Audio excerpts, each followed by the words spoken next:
பகலில் பார்த்து பங்குகளுக்கு பிறவன் நடமாடுக்கொள்ள நினைக்கும். மத்தியானத்தில் பாலாக்கு சங்காரத்துக்கு பயப்படாதிருப்பான். பக்கத்தில் 1000 பேரும் புறத்தில் 10,000 பேரும் விழுந்தாலும் அது உன்னை அணுகாது.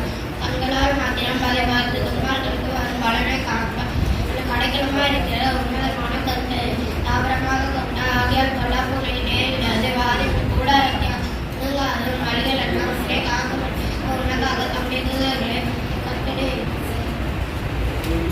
வாதங்களிலே இடர அவர்கள் கைகளில் உன்னை ஏந்தி கொண்டு போவார்கள். சிங்கத்தின் மேலும் விரியான் பாம்பின் மேலும் நீ நடந்து பால சிங்கத்தின் வள சர்ப்பத்தின் மிதித்து போடுவாய்.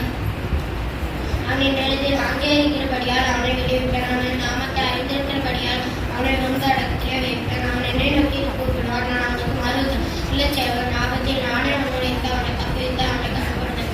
நீடித்த நாட்களில் அவனை திருப்தியாக்கி